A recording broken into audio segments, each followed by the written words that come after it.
afternoon. My name is Elizabeth Seibert, the Director of Senior Services of Adult Living at the LECOM Institute for Successful Aging. It has been a pleasure being here today among so many different folks that have been so pleasant to interact with. The folks on LifeWorks, again, thank you for joining us on this day. And it's been a pleasure meeting folks like Carolyn Falcon, who, if she's in the audience, we should wish her a happy early birthday. She said she has a big birthday coming up tomorrow, and she too is available to educate us on successfully aging at whatever point we want to interact with her. Also, it's been a pleasure meeting some new friends like my friends from New Jersey who are with us today. And they gave me the opportunity to share information related to the service lines that we have up at the LECOM Institute for Successful Aging. Such service lines that include programming geared towards prevention and care delivery that is timely, clinically appropriate, customer service oriented, and innovative. The service lines available at the Erie-based Mill Creek Community Hospital include outpatient services at the Institute for Successful Aging, located right on the same campus at the Wellness Center. We also have acute inpatient programming, specifically called the ACEs unit, the Acute Care for the Elderly, and an inpatient rehabilitation unit. Also, a skilled nursing and rehabilitation service line at both the Transitional Care Unit and the Mill Creek Manor. All these programs and service lines are under the direction and influence of our next guest speaker. He's also involved with the design and planning for a state-of-the-art senior living center due to open in the summer of 2015, as well as an advanced wound clinic and hyperbaric medicine unit that's going to be opening later this year. All the employees working within the mentioned service lines are certified in the niche program, which stands for Nurses Improving Healthcare for Elders. And I say that specifically because one of our large focuses is with the geriatric population. Through Dr. Lynn's support and enthusiasm, we're able to create programming, again, to reach all of our senior needs at the time they need it and in the location that's most appropriate. So please welcome me as we bring up Dr. Lynn, who's the director of our LECOM Institute for Successful Aging, Vice President of the Senior Services and Adult Living for the Mill Creek Health System. He is a geriatric medicine specialist with the Mill Creek Associates of Erie, clinical professor of geriatric medicine at the Lake Erie College of Osteopathic Medicine. He is board certified in internal medicine and geriatrics and recently trained in advanced wound and hyperbaric medicine. Please help me welcome Dr. James Lynn. Thank you very much. Oh, it's a little bit loud. It's a pleasure to be here again. For those of you that attended my lecture earlier noon, I appreciate your attention, and hopefully you'll enjoy this talk as well. And for those of you that didn't get a chance to hear me talk earlier, I'm just going to go through a couple slides here that I introduced during my last talk. The vision of the Institute for Successful Aging came about back in 2005 when the president of our health system, Dr. John Ferretti, saw the vision that there's a growing population in our Erie community as well as the state of Pennsylvania. So he decided that he's going to take the health system into a direction where we focus on geriatric service line and develop services specifically for our elderly population in our Erie community. So the idea was to create, I was charged with the job to go and learn about geriatric medicine, get trained, and come back to northwestern Pennsylvania to create a center of excellence in geriatric medicine. So we created the LECOM Institute for Successful Aging back in 2008. And since then, as Beth mentioned, we have created multiple service lines within our community, specifically geared towards delivering the care at an appropriate time, using clinical evidence-based medicine to provide outcomes where we optimize the function of the individual. And our goal is always to keep the individual as independent as possible in their current community living situations for as long as we can. And eventually, as their disease process progress, we hope that with our senior living center that's going to due to open in 2015, we're going to be able to provide a non-institutionalized setting where we can deliver the palliative care that they're going to need for the rest of their lives. So anyway, our vision is to become the premier community-based academic geriatric center in the country. We are the largest medical school, both osteopathic and allopathic, DO or MD. We are the largest medical school in the United States. We got 3 campuses, one in Erie, the second one is down in Bradenton, Florida. The third one is in Greensburg, Pennsylvania. So we train over 1,200 medical students per year. We have a pharmacy school as well. And we recently opened a dental school down in Florida. So with all these students, I have the responsibility of being able to train the next generation of physicians. And obviously, as all of you know, the baby boomer generation is coming up. And these are the kids, or these are the future doctors that are going to be taking care of the baby boomers. So it's important for us to set up this institute not just to provide the clinical services, but also provide education. So one of our missions is to promote successful aging by providing clinical services, education, and research. So that's a little bit of our background. So as Beth mentioned, we have that continuum of care. This is just an area view of our campus. So everything that we deliver is all on one campus. So when one comes to our, I'm advancing in my screen, I'm not advancing up there, sorry. It's a little forgetfulness up here. So anyway, this is an aerial view of our campus. So when one comes to my outpatient center, if they need any diagnostic service or any laboratory service or anything that they need, physical therapy, occupational therapy, or inpatient, outpatient, it's all on one campus. So the idea is, especially in the wintertime, hopefully our patients don't need to travel anywhere to get the services done. And also myself and my associate, we go and see our patients at every setting. So the continuity of care is very important, especially when the case is very complex. So the objective today is we want to talk about memory impairment. It's very, very important because it's one of the hot topics, you know, in the general population as well as in the medical community, because we're faced with a growing aging population in our healthcare system, and memory impairment is one of the leading causes of debility, as well as one of the highest expenditure of healthcare.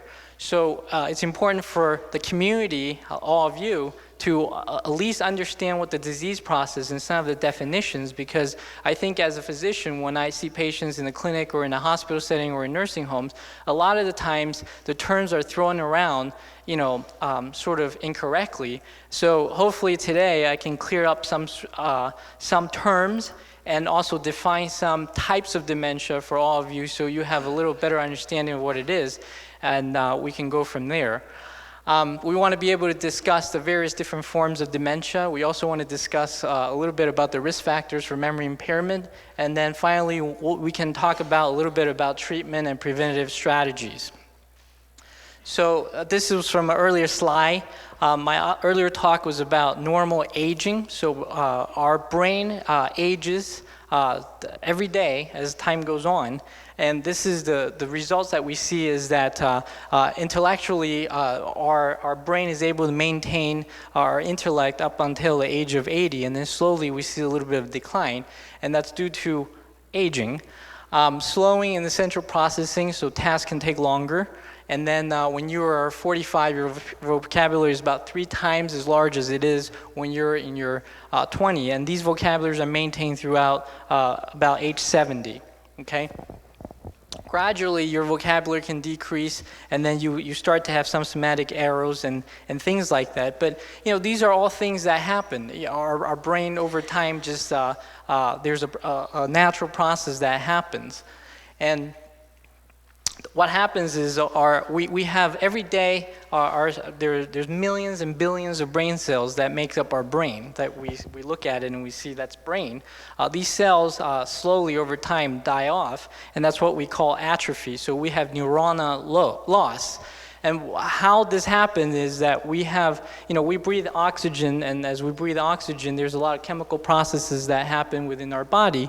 So the oxygen then becomes a oxidative stress to our cells, and over time, these cells can just die, frankly, and they also can cause some injury, and then our immune system will go and take care of the cells that are not really performing the way they are.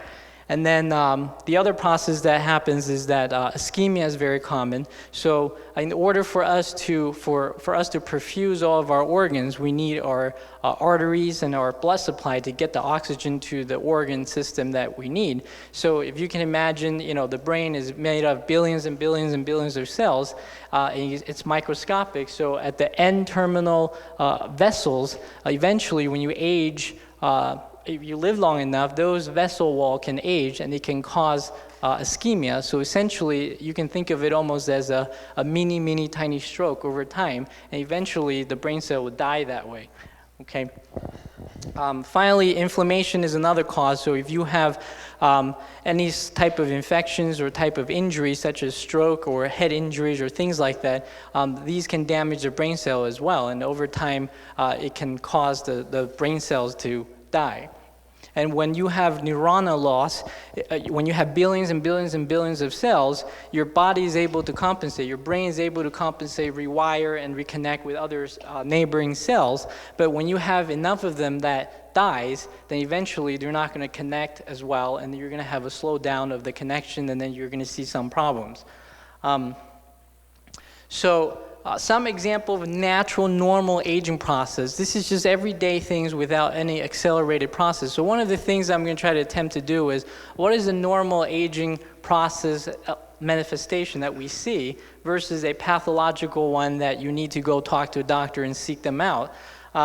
So normal aging process is that sometimes as we age, especially when we get down to above 70, 80 years old, when we start to lose a little bit of our slow connection and things like that, you're going to have a little bit more trouble, occasionally forget where you put your keys, where you put your car keys, where you put your glasses, and you might have misplaced something, and eventually you'll find it because you know how to problem solve and go look for that thing. And then you may have sometimes difficulty recalling names or recent faces that you met and things like that. But the most important thing is that normal aging process, when you have these type of things, it really doesn't impact your daily activities of living.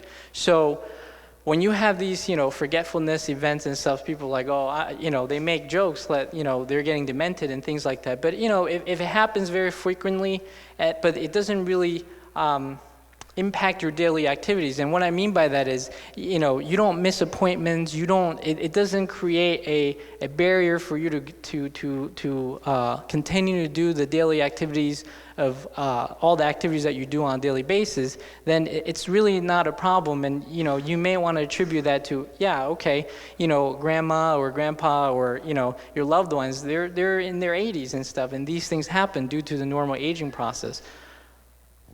So, what are the risk factors for memory impairment? Well, the first one is age. So the longer you live, the more problems you're going to have the longer you live. So because of that natural aging process that we talked about, okay? So when you are over the age of 85, your incidence or your risk of having memory problems is very high. So it's high as, for memory impairment, it's high as 1 in 2 people in the United States over the age of 85 can have some sort of memory impairment. Okay, and notice I say memory impairment. I didn't say dementia. Okay, because it's a really wide spectrum and it can be a little bit complicated. So hopefully, as we go through this hour, I'll answer any questions if it's not clear as we're going through this, because it can be confusing, and I'd be happy to answer questions after we're done here. The other one is family history. If you have a loved one that have a history of dementia that or have cognitive impairment or memory impairment, you are at a little bit higher risk than other people that do not have family members that have this disease. Now, it has been linked that epiprotein E4, this particular gene, when you have a family member and you carry that gene, it's documented in every study that you are at a higher risk for developing dementia, okay? And this is pretty much how this occurs. When we go into the dementia syndrome, I can explain a little bit about a very basic pathophysiology or the cause of the accelerated brain cell death that causes dementia. The other ones that have been documented to be risk factors are medical comorbidities. So if you are hypertensive, hyperlipidemic, or high cholesterol, or if you have high blood pressure, these are things that can accelerate arterial disease, that essentially can accelerate the ischemia process. So you're at higher risk for developing cognitive impairment, memory impairment.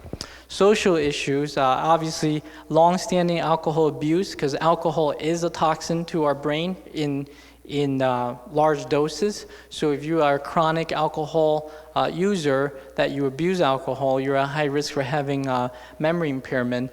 And then tobacco use is another risk factor that's been documented. And because nicotine and cigarettes, what happens is when you take that nicotine into the bloodstream, it actually vasoconstricts, or it closes your blood vessels. So we just talked about how important the arteries are to prevent ischemia. Now, if you just added a agent that can sort of narrow the arteries, and then you're at higher risk of developing ischemia and thus neuronal loss, okay? In addition, that process by itself can cause cancer, oxidative stress, and all that type of stuff.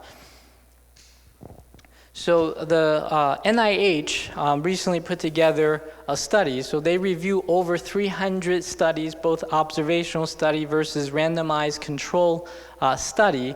And what they found was they were attempting to look at, well, what are some of the for sure risk factors? What are some of the preventative strategies that we have to affect the delay or to prevent the memory impairment? And what they found now during this exercise is that there are all these studies, but there's no standardization across how they put the studies together. So it was very difficult to look at each individual risk factor and say that this is high evidence to suggest that this causes memory impairment versus this is high evidence that can prevent memory impairment. So they came away with that study that we have a lot of work to do in terms of defining what memory impairment is and what the stages or characterization of memory impairment looks like. And then from there, we can slowly look at, if really some of these risk factors are really causing or accelerating the disease process. So again, but for sure, looking even at because there's lack of standardization, but there's overwhelming evidence looking at those 300 plus studies plus 50 some randomized trial with all those patients, inevitably these things come up as risk factor. All those studies, these are the top things that come up as risk factors for having memory impairment, eventually leading to dementia, okay? So there's the spectrum. I talked about the spectrum of memory. There's normal aging process that causes a little bit of memory issues, and then there's the other spectrum where dementia. We know the individual is having problems. They can't get through their activities of daily living without somebody's help because of memory impairment, and that is dementia. So there's that spectrum. In the middle is what we call mild cognitive impairment. This is a relatively new category of categorizing individuals with memory impairment. And what this means is that it's some people that are diagnosed mild cognitive impairment, they do not progress into the full dementia spectrum. It's reversible, quote unquote, reversible, so to speak, or they don't progress and they maintain their current level. And with intervention, with early detection, we can hopefully keep them that mild cognitive impairment and never let them go into the dementia syndrome. So it's kind of that gray zone of, they're kind of teetering back and forth. They could be they could go into the dementia syndrome, or if we maintain them with intervention and stuff, they could actually, we can actually prevent them from going into that dementia syndrome. And the reason why that's important, academically speaking, and also as we're talking about the entity here, it seems like there are two different type of disease processes, but really practically in the clinics, it oftentimes can overlap and it can be confusing. So you really need a skilled or experienced neurologist or an individual that sees dementia syndrome on a daily basis to be able to tease out those subtleties. So in any event, the reason why it's important to recognize that is, I said, we can actually prevent them from going into dementia syndrome, because once you diagnose somebody having dementia, it is a terminal illness. There is no cure as of 2013 for dementia. So it's a very hard diagnosis to sit down and tell loved ones, especially if they don't have a lot of resources, and the disease progression is going to be to the point where they're going to need a lot of skilled help, and it's going to be very expensive. So it's very important, for me as a physician to make that diagnosis very accurately, because once I tell somebody that they're demented, there's no going back, because they have the disease, and the disease average length of the disease process can average anywhere from 3 to 15 years, depending on how early and how well we do the preventative strategies once they have the disease. So with cognitive impairment, there are two types. One is amnesic and one is non-amnesic type of mild cognitive impairment. Basically, these are just another way to think about mild cognitive impairment is these are pre-syndromes to having the full-blown dementia. And within dementia syndrome, there's, various forms of types of dementia that we're going to go over. So these two categories are basically kind of giving us an idea of where these patients are kind of going towards if we don't do something about it, okay? So with the first type, amnesic type, these are the classical, they have short-term memory difficulties, they have recall difficulties, they can't recall things from recent events and stuff. And these are sort of more associated and characterized, if they actually go into the dementia syndrome, they're more in line with Alzheimer's dementia. The other type of mild cognitive impairment, these are non-memory issues that we see first. So they may present with a little bit of slowness in task. They may have a little bit of difficulty putting things together, visual, spatial type of dysfunctions, and executive dysfunction, meaning complex tasks or things that require them to do a lot of planning and things like that. They would have more difficulty with that, and early on they wouldn't have any memory difficulties. So these are just really subtle things, but the most important thing about mild cognitive impairment that for all of you to understand is that you think of it as a pre-syndrome to the full-blown dementia, and only 15 to 20% of the individual with mild cognitive impairment will eventually turn into the dementia syndrome. So there is that 85% to 80% that if we were to be astute about it, we can actually prevent them from getting into the dementia syndrome realm. Okay? Does that make sense? Okay. So what? I mean, we're talking about this, and the whole point of talking about this and understanding this and sort of recognize this early is so that we can hopefully we know that this increases the risk of having dementia. So I just mentioned 15 to 20% of the individual can actually turn into, with natural progression of the disease, they can turn into the dementia syndrome. But if people that have mild cognitive impairment, on top of that, they end up going into the hospital, they have more stress to their body with other things going on that's causing disease, that may accelerate them from mild cognitive impairment into dementia syndrome. So the idea is that if you categorize somebody with MCI, it's very important to make sure that they're well, they don't get infections, they don't get into the hospital and have a debilitated type of event, okay? And the degree of impairment at the first, when we see them or we categorize them as MCI, can give us a little bit of predictors as to if they're going to advance. But again, the science is so all over the place that there's not even a definitive way to, they're just working on guidelines of what MCI means and the degree of MCI. So it's kind of up in the air right now. So the best way to predict if one is going to convert, if you're going to be one of those 15 or 20%, right now as of today, the best way to do that is to use MRI radiographic type of imaging to kind of compare the size of the brain, especially the part that causes memory difficulty, okay? But even comparing that, again, there is no guideline. I can't look at one film and tell you that, well, this is 50% atrophy, so your risk of developing dementia is going to be, 75%. They haven't come up with that guideline yet. We can just kind of look at it and follow it serially to see if they're continuing to atrophy. And, 6 months, a year time, if we see that clinically that it's getting smaller, then we can reasonably, with clinical correlation, tell the family and the patient that, you are going to eventually convert into a dementia syndrome. Okay? The other one is some people are exploring with using a spinal tap to get the spinal fluid to look at the content of the fluid to see if they could see proteins and other clues to tell us that there might be some abnormalities in our brain cells and our whole neurological system. PET scanning is another way they're looking at it. It's usually using glucose tag type of solution, and then under that they image the brain, and we see brain lighting up when there's active metabolism and stuff. So when they don't see it light up, that means that those region of the brain is dying, and we can kind of predict that they're going to have atrophy and to eventually develop the disease. So moving on to dementia. Dementia, the best way to explain this is that dementia is a very generalized term.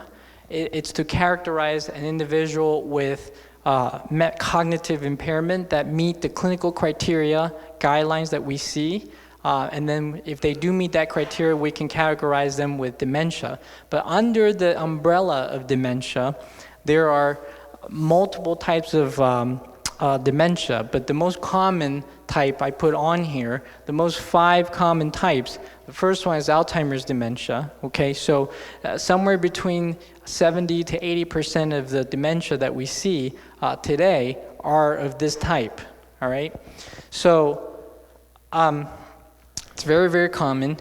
And the second type of dementia is what we call vascular dementia or multi-infarct dementia. So these type of dementia are people that have a history of stroke, or you've seen a focal neurological deficit, and then after that neurological event, you see a step-down decline in their function, okay? That's the clinical criteria for us to call it, vascular dementia. And then the third one is what we call Lewy body dementia. And then I put / Parkinson's dementia because people with Parkinson's disease, 20 to 25% of them after 10 years will have the dementia syndrome. Okay, because again, it's a neurodegenerative disorder where it's not working. With Parkinson's, when you have early signs of Parkinson's, the development of the pathology in the brain is in a different part than Alzheimer's dementia. So the symptomatology of presentation of these dementia is the characteristics of these dementia is a little bit different, okay? So frontal temporal dementia is the fourth type. Usually these happen in the earlier age, so 50s, 60s, and they usually present with behavioral issues. So personality changes, disinhibition, so they might develop personality changes where it's unusual, and they begin to curse excessively, or they become hypersexual, or they eat a lot. Hyperphagia is what we call that. And the fifth one is what we call mixed type. So it's very common because the prevalence and the incidence of cardiovascular disease is so high that, most of the people that we see, if we have to categorize them, if I was pinned to, if somebody forced me to make the diagnosis, the 9 out of 10 times I'll hedge my bet and say they have mixed type, because they usually have a mixture of vascular disease component, and when we see it on the MRI, we will see white matter changes, meaning, or small ischemic vessel disease, plus the atrophy of the hippocampal area, which is the cornerstone of Alzheimer's dementia, okay? And then there are some other types that are less common. So people with HIVs, they eventually can get dementia because of the virus and infection and inflammation. And then there are some other type neurodegenerative disease, such as Huntington disease. Again, these are movement disorders and neurodegenerative diseases, and eventually they will manifest themselves with memory cognitive impairment, okay? So how do we make that diagnosis? To make the diagnosis of dementia, it's a clinical diagnosis, and what that means is we as clinicians have to utilize every tool under our belt to gather the information, to analyze the data, and then hopefully put it together so that it meets certain clinical criteria, so that if they do meet those clinical criteria, we can make the diagnosis and make the call that they got dementia. The definitive way to know what type of dementia is usually post-mortem, where we look at it under a microscope, and the pathologist would be the one that's cutting up the slides for us to look in the microscope, and that's the most accurate, that's the gold standard in terms of diagnosing the types of dementia. So 99.9% of the time for me as a geriatrician, I'm not going to have that luxury to know exactly what type of dementia they have. So I have to go on my using the clinical criteria to diagnose what type they have, okay? So we use what we call a DSM-4 criteria. This comes up from our psychiatry colleagues, and because it's a cognitive disturbance in the brain, and they have this category, or they have some of the guidelines to help us make that diagnosis. So number one that you got to have is memory impairment. You got to have the inability to register or recall new information. So mainly short-term memory difficulties. Then you have these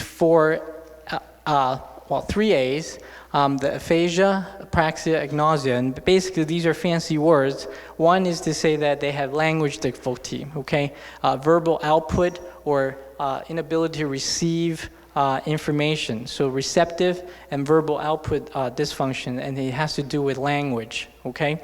Second one is apraxia. Apraxia means that motor-wise, physical function motor-wise, an individual is well intact. They can move their four limbs, their muscle strength is normal, their reflexes are normal, but when you ask them to do a task, verbally, they're unable to perform that physical task, okay, because they can't put two and two together, all right?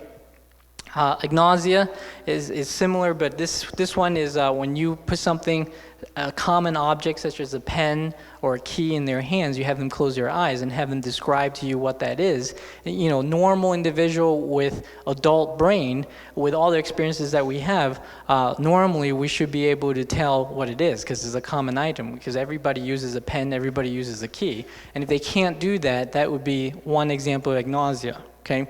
Then the last thing is disturbances of executive function. So executive function means a higher level of function, so complex tasks. And what we mean by that is things such as, everyday things, putting together a shopping list, going to the supermarket, actually driving there, and then actually entering the supermarket and actually carrying out the task of following through with the list that they made. These are more of the higher level function or instrumental of activity of daily living, executive function, or things like balancing checkbooks, able to pay the bills, managing your finances and stuff. These are executive functions. So when you have memory impairment and disturbances, two out of the four things here, you essentially meet the criteria for dementia, okay? The exception is we cannot make the diagnosis when one is acutely sick and they have what we call delirium, okay?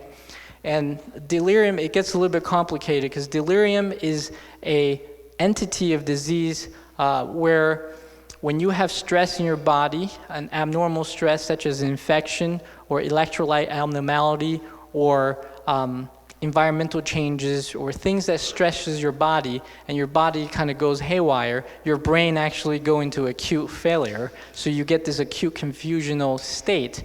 And you can't make the diagnosis of dementia when one is in that state. So the most common example of that would be if you were fine, you're a community elderly individual, you all of a sudden came down with a urinary tract infection or a pneumonia, you enter into the hospital in the emergency room, you get admitted to the hospital for 24, 48 hours, and oftentimes we hear loved ones coming into the hospital and they report to us, something's wrong with mom or dad because this is not her. They're acutely confused. This is wrong. Does she have dementia? Well, the answer is no, that's not dementia, but it could mimic dementia. But people that have a baseline or underlying cognitive impairment, they have a high risk, very, very high risk of developing delirium. What do I mean by that? I mean that if you are walking around the community undiagnosed with cognitive impairment or dementia, and all of a sudden you get sick, and then you go into the hospital, your risk of developing that acute confusional state is very, very high. Okay, so there's that slight difference. It's not dementia, okay, it's delirium, and delirium is always reversible. So the treatment for delirium is treat the underlying issue. So if they have infection, you treat the infection. If they have electrolyte abnormalities, you treat that. If they're anemic, you treat that. After you've ruled out or you've treated delirium, then you can actually, only then can you say that an individual have dementia. So you can't evaluate somebody for dementia syndrome if they have not had that diagnosis when they're acutely sick, is essentially the bottom line, okay? So we talked about that. So the other one that I want everybody to kind of know about is the other one that mimics dementia, and it will make, if one has dementia, if this goes untreated, it can accelerate the process of dementia.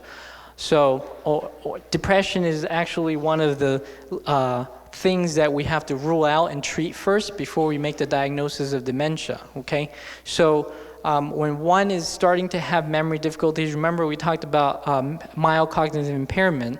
So these individuals are not demented yet, right? So they're beginning to find that they're slowing down, they have difficulty with certain things, but it's not really impacting their function. They're trying really hard. Well, these individuals are very high risk for developing depression because they're anxious about their disease process. They understand something is different, and they're very anxious. They're ever fearful that they're going to lose their independence, so they don't tell anybody, and they try to cover everything up, and they're handling it very well because they have mild cognitive impairment. It's not impacting their daily activities, but if the depression goes unrecognized, undiagnosed, and untreated, these individuals are very high risk for accelerating into the dementia syndrome. So once you hit the dementia syndrome side of things, 50% of the people have depression, okay? In fact, I would venture to say 25 to 50% of my patients in my clinic that comes and see me in my memory assessment clinic, they present their chief complaint is not memory loss. Their chief complaint is weight loss. They don't feel like doing anything, and the family members, they don't recognize that mom or dad have memory difficulties. They recognize that mom and dad is different. They don't do things that they used to enjoy doing, and they have sleeping difficulties. And these are all signs of depression. So it's very important that if you're dealing with the loved ones or you yourself start to have symptoms of depression, you have to tell somebody or you have to ask for help, because if you don't, things are only going to get worse, not better, okay? So, Alzheimer's disease. So let's talk about each individual dementia syndrome. Like I mentioned, Alzheimer's disease it's very, very common. It's 60 to 80% depending on which literature you read. It usually is characterized by short-term memory impairment, so they have really difficulty with recall, and it's very obvious. They repeat questions all the time, so you oftentimes hear a family or loved ones saying that, so-and-so repeats the same questions every night, and despite what I told them, they just can't remember, and I don't know why. And now the caregiver is getting very frustrated and stuff, and those are short-term memory type of situations. And as time progresses, they're going to show signs of other things that's going to become obvious. So all the executive function, the apraxia, the agnosia that we talked about, eventually as the disease progresses, involves more and more of different parts of the brain, then you're beginning to see more obvious things. So then it begins to affect not only the instrumental of activities of daily living, it begins to affect their activities of daily living. And now, they're not able to remember when to eat, they're not able to do basic things like toileting, eating, those type of things, okay? So the progression is usually short-term memory first, and then depending on if they don't have a mixed type, if they don't have under history of stroke or any type of brain injury, usually it's short-term memory, and you have years, long period of time is a chronic debilitating type of disease, and you start to see a slow decline in every aspect and every domain of their brain, okay? So again, depression occurs about 50% of the time. So in moderate disease, or mild to moderate, or even moderate to severe disease in different stages of Alzheimer's, people are going to be the patients are going to develop delusional thoughts, and they may have hallucinations as well.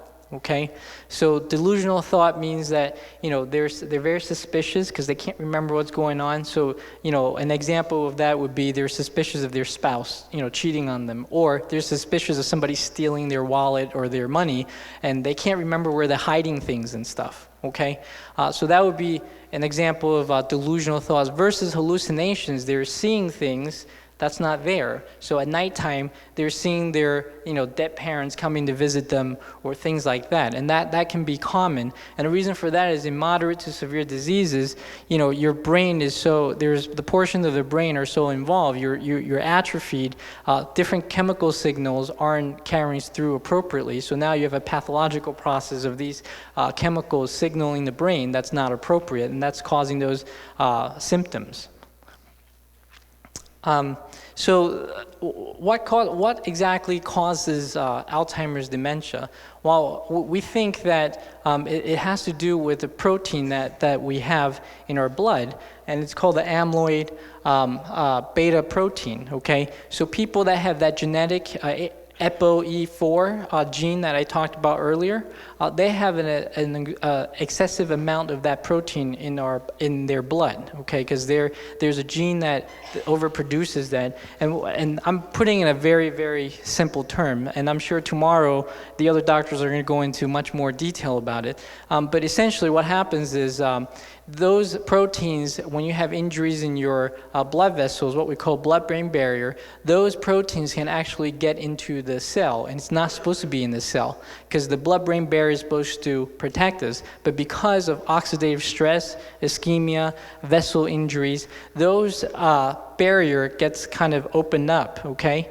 And then these proteins aren't supposed to get into the cell, is essentially will leak into the cell. And now once it leaks into the brain cell, our immune system tells the brain that, this is not a normal cell, so we got to fight that cell. So our immune system goes and attacks that cell, and eventually that cell gets killed by our own immune system because our body thinks that cell is a foreign cell because that protein is not supposed to be there. So over time, when you have this floodgate that opens up and proteins are just flowing into the brain cell, excessively, then over time you have an accelerated process of brain cell loss. So that's essentially what the sort of basic pathophysiology of Alzheimer's dementia is, okay? And then those protein interferes also with cellular processes to make energy within the cell and all that type of stuff, okay?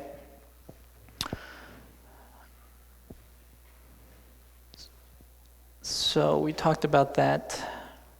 So vascular dementia, again, vascular dementia happens. Onset is cognitive deficit associated with a stroke. So depending on the area of the injury, the symptoms may present a little bit differently, okay? So what do I mean by that? Well, you know, I could have patients that come and see me that don't have short-term memory problems, but they have a lot of language difficulties. And the reason is when we do an MRI, we look at it, we say, oh, they have a lot of small vessel disease, but we see the area of the brain that is injured from the MRI is the language part of their brain. So, you know, we have to begin to be suspicious if they're exhibiting those clinical criteria. If they're having trouble with their instrumental activities, daily living, they're having trouble with a little bit of performing executive functions and stuff, and with language difficulty, even though they don't have short-term memory, their memory is still intact, you know, conceivably one could have vascular dementia if they meet those criteria, okay? But most of the time when that happens, by the time we see them and the family asks for help is when they see memory difficulties, okay? So they will have memory difficulties. And so the workup is usually, you have to get an imaging, or you know, if I was lucky enough to witness the focal neurological deficit and then they have a subsequent decline, then we could attribute that to vascular dementia. So again, these two entities overlap, so I'm not going to really go into that. Parkinson's dementia, earlier I talked about, you know, 20 to 25, even as high as 30% according to the slide, that they can develop into dementia. And the risk factor is age 70. They get depression is again there. And usually they get confused. And they usually would have long-standing Parkinson's, so it would be advanced Parkinson's, and the characteristics would be this flat affect. They would have shuffling gait. They may have resting tremors, and that's worse, and they have difficulty with mobility and stuff. Hallucinations and delusions are very, very common in these type of patients. So again, when early on mild disease, that could be the only thing that they present with, okay? Because the brain that's affected, the parts of the brain that's affected is in a different area than the Alzheimer's process. Lewy body dementia is cousins of Parkinson's. They originate from the same area of the brain, okay? However, they don't exhibit that Parkinsonian features. So they don't have that flat affect, they don't have that rigidity, they don't have that tremor, and they don't have the shuffling gait early on. So early on, they're perfectly normal. The only characteristics that we may see that's a little bit different is a little bit of memory impairment, but then usually visual spatial dysfunction. So they have difficulty putting things together or having depth perception, or they have difficulty with hallucinations and delusions. And usually, you know, they see little kids running around or little animals running around at nighttime. And it's a very characteristic type of complaint that we see, okay? And what this means, neuroleptic hypersensitivity, you know, for Alzheimer's dementia and vascular type of dementia, if one develops delusional thoughts or hallucinations, the treatment is to give them a very low dose antipsychotic, okay, because it's a chemical that fights the hallucinations and delusions. But people that have Lewy body dementia, you know, I said they present with visual hallucinations and delusions. So when no one has the history and we see them for the first time presenting with this, usually physicians would give them antipsychotics, and these people are extraordinarily sensitive to antipsychotics. They get worse, and usually that's how people make the diagnosis. Okay.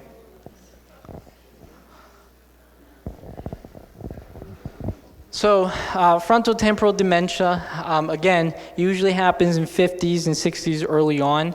The first sign may be personality changes. They have disinhibited behaviors. And cognitive testing may be normal, so this normal screening tool that we use may be normal because all the other functions of brain, they're able to perform very, very well. It's just that they have problems controlling their urges and things like that, because that's the part of the brain that they're affected, and it's only about 5 to 10% of the case that we see. And Pick's disease is sort of an entity of frontotemporal dementias. For all intents and purposes, they present kind of the same way, the characteristically speaking. So you may, as you read or you talk to your doctors or talk to other people, you may hear the term reversible causes of dementia. And really, there is no such thing as reversible cause of dementia, because I said early on, once somebody makes the diagnosis of dementia, it's not reversible. It is a terminal diagnosis. So what this really means, reversible, really means is that there's certain medical conditions that can mimic dementia syndrome. So before we go out and make that clinical diagnosis, we have to rule out these medical things. So what are some of the things? Well, number one is medications, okay? So earlier in my talk, somebody asked me, well, Benadryl is bad for you for sleep, so what can we do to help sleep? And my answer was Benadryl, it's absolutely right, Benadryl is really, really bad, and there's other alternatives for sleep. So while Benadryl happens to be the one of the leading drugs that can cause delirium, and when they cause delirium, it can mimic dementia. So one of the first things I see, if they're coming in for memory assessment screening, I look at the medication there in Benadryl. I won't go any further to talk about dementia syndrome at all, because I can't say they have dementia, because it would be the Benadryl, or it would be the Benadryl causing the delirium that we got to fix first before I can go back and evaluate and make that diagnosis. Okay, so medications can cause that. So Benadryl is one type of medication. The other one that's very common, can cause delirium, would be the old tricyclic antidepressants. They can cause mimic dementia. And then the third type that's very common is benzodiazepines. Okay, so it's very common. You can't sleep.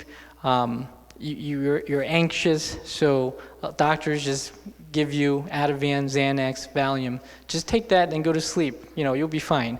The problem with benzodiazepine is, as our body ages, our metabolism changes, and especially Valium.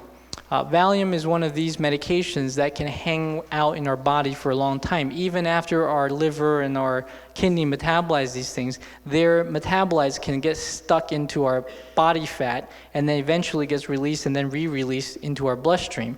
And as we age, we happen to have more fat than muscle, because our muscle turns into fat. So the volume distribution actually increases and stuff. So when you have low dose, you might be taking Valium years and years and be fine, but all of a sudden now you're 65, 75, 85, you take the same dose from 10 years ago, now you're not fine because of that physiological difference. And Valium is one of the things that can mimic dementia as well. They get acutely confused, and it's a very obvious type of confusion, and they also would have difficulty with balance and walking, and they're high risk for falling. Okay. Alcohol is another one. So if you have chronic alcohol abuser, again, alcohol is a brain toxin. But if you already have mild cognitive impairment, or you're already having some difficulty with your memory and stuff, the recommendation is, try to abstain from alcohol, because any alcohol is a toxin to the brain, and you can't afford to lose any more brain cells, so you shouldn't, continue to subject yourself to an agent that can cause that, okay? B12 deficiency. B12 is one of the vitamins that we need to have in order to have a healthy neuronal function. So B12 oftentimes get compromised because it's absorbed in our terminal small bowel. And when we age, we have bacterial overgrowth in our small bowel, and sometimes it makes it very difficult to absorb B12. So you could have a normal diet and then be B12 deficient. So usually a treatment for that is you need to do an injection for B12 to get your B12 back. So B12 deficiency is one of the things that we have to correct before we make that diagnosis of dementia. Thyroid function is very important because, again, thyroid is one of the organs that regulates our body metabolism. So when you have hypothyroidism, you don't have enough, for lack of better word, energy production to get to the brain or to have the brain function efficiently. So it can slow the brain waves down, it can slow the connection down. So the clinical manifestation would be that they could have memory difficulties and slowing of tasks and performing high complex tasks. Depression, again, is another mimic of dementia, so we have to recognize depression and treat the depression. Some other unusual ones are brain mass. So, if you have a brain mass that's impinging on certain parts of your brain, and now they're coming in to see me, if I don't do a brain imaging and rule that out, that's a potential correctable thing, but they're just mimicking the dementia syndrome, so we have to rule those things out. Normal pressure hydrocephalus is a condition where there's fluid in our brain, and normally, we have cerebral spinal fluid in our brain to kind of keep our brain healthy, so to speak, the fluid.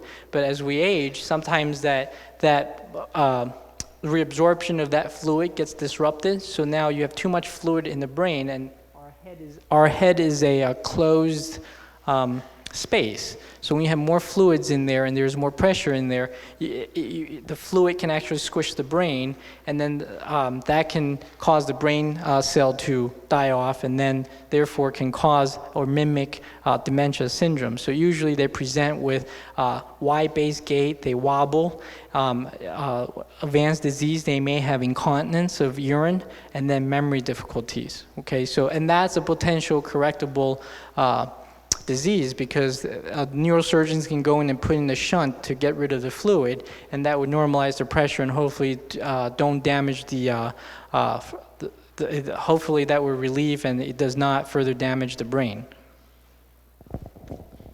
Talked about that. And CJD, this is Mack-Hall disease. It's very rare, but usually it's a very rapid onset.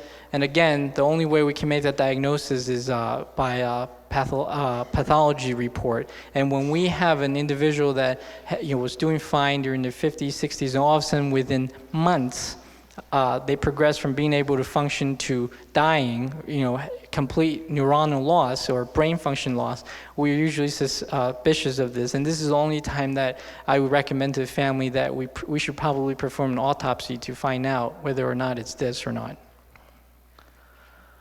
Other type of infections, so long-standing syphilis, tertiary syphilis could cause memory problems, and again, HIV, as I talked about. So let's talk about treatment. Tomorrow, there's going to be cutting-edge research on diagnosis and treatment, I'm sure. The doctor is going to talk about that. But for the time being, us as geriatricians and clinicians, the only thing that we have to fight the disease is actually slowing the disease progression. So how do we do that? So medicine-wise, there are only two classes of medicine that can slow down the progression. One is what we call anticholinesterase inhibitors. These are the Aricept, Exelon, and Razidine. And then the other one is it's called Namenda. These are a different class of medicines that work on a different brain receptor. So the combination of these two medications in big clinical trials have been shown to slow the delay of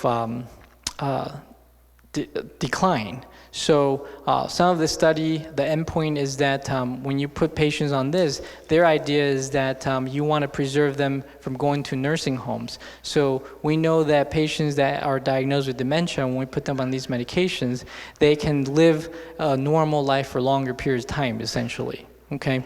I oftentimes will continue these medications even though they have declined to the point where they need to go to a nursing home. The reason for that is, oftentimes preserving the basic activities of daily living is very important. So being able to feed themselves, being able to dress themselves, being able to say that they need to go to the bathroom and actually walk to the bathroom is very important for dignity as well as for quality of life, even within an institutionalized setting, right? So the quality of life difference is if you can't go to the bathroom and you're incontinent, you're always relying upon somebody to change you versus you're able to get up and go to the bathroom and relieve yourself. Well, that's a big difference. So even though they're in the nursing home, I oftentimes will continue these medications until they're no longer verbal or they're no longer mobile or they develop some side effects from these medicines. That's when I usually stop. So the other ones are more of, again, palliative therapy. So there is no cure for it. So if there's no cure for it in medicine, then what we're doing is what we call palliative medicine, meaning we're treating them symptomatically. So by doing that, if they have behavioral issues, we have to give them medications to normalize their behaviors. So if they're depressed, we have to give them medicines to normalize that. And oftentimes they present with all these different type of symptoms is because their chemicals in their brain are going haywire. And normally, a normal function brain will be able to regulate these chemicals very well. But now it's all disrupted, so it's all going haywire. So my job would be to assess that, look at the symptoms, and see what type of medicines I could start to kind of balance that chemical imbalance to hopefully give them some symptomatic relief. The other one is safety, because mild disease, they're oftentimes, they have a lot of insight into what they want. They don't want to move from their 50-year-old house that they've been in it for 60 years and all that type of stuff. So you have to be sensitive of that. But at the same time, because we're sensitive of that, we often don't realize that it's actually causing more harm, because if they're not safe to be by themselves or to be in their own house, then sometimes we have to force the issue to make sure that they're safe, either getting help into the home if one could afford that, but oftentimes they can't afford that because it's very expensive. If they need 24-hour help in the house, it's going to cost at least $15 an hour times 24 hours times 365 days a year. You do the math, that's pretty expensive. So most people can't afford that. So that's when, they have to make the hard decision to move the loved ones to a skilled nursing facility and so forth.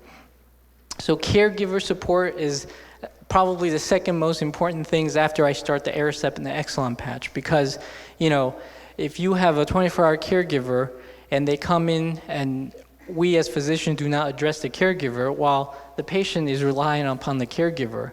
And if you don't take care of the caregiver, your patient is going to have a bad outcome. So oftentimes after I ask how things are going with the patient, I always turn around and my attention focuses to their caregiver, because 50% of the caregiver that takes care of a demented patient, they themselves actually develop depression. And oftentimes if that goes undiagnosed, again, their acceleration of health decline is faster than the patients that are getting treated. And we see this all the time where, the caregiver is taking care of demented loved ones. They bring them to all the appointments and all this, and oftentimes they neglect themselves. And then after a year, 2 years, all of a sudden, they're in the hospital and they die. And now this individual has nobody to take care of them, and now they're going to nursing homes. And that's a tragic thing. So, as physicians, and those of you that, if you're a caregiver or somebody who's a caregiver, it's very important to ask about their well-being. And, oftentimes the conversation, they just want to be recognized and they need to have their own space. And oftentimes tell the caregiver that they need to have, set up time built into their schedule, that they get help so they're not worried about their loved ones for safety, and they can go and do what they need to do and not think about their loved ones having the disease, because it's very difficult. And if you don't set that up, they go down the tubes very, very quickly. So it's very important.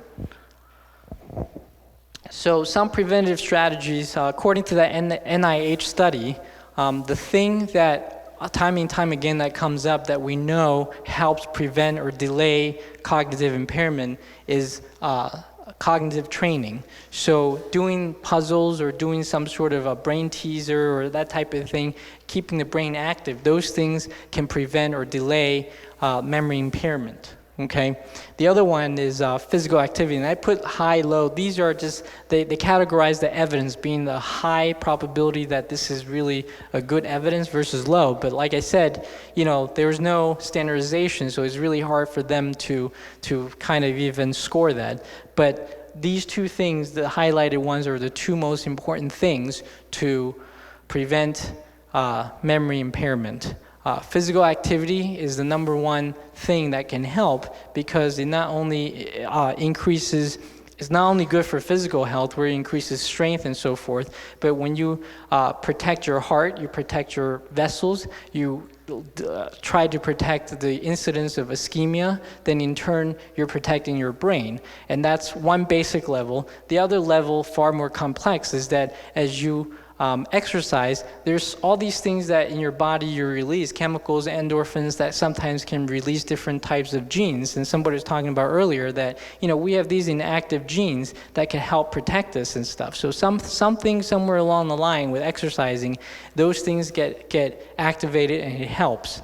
And again, earlier I gave a talk, I said that human evolution, when we're built to move. We're not built to be stationary, right? The caveman need to go out and hunt, walk 9 miles a day to find food to survive. So that's how we with evolution, that's how we came about. And now, because of our external environment and societal change, we're more sedentary than active. So it's very important to move, because that's how we keep ourselves healthy, and that's how we keep our brain healthy, because we survive all these millions of years against all these animals and all these things because we outsmart every one of them, right? And because we move.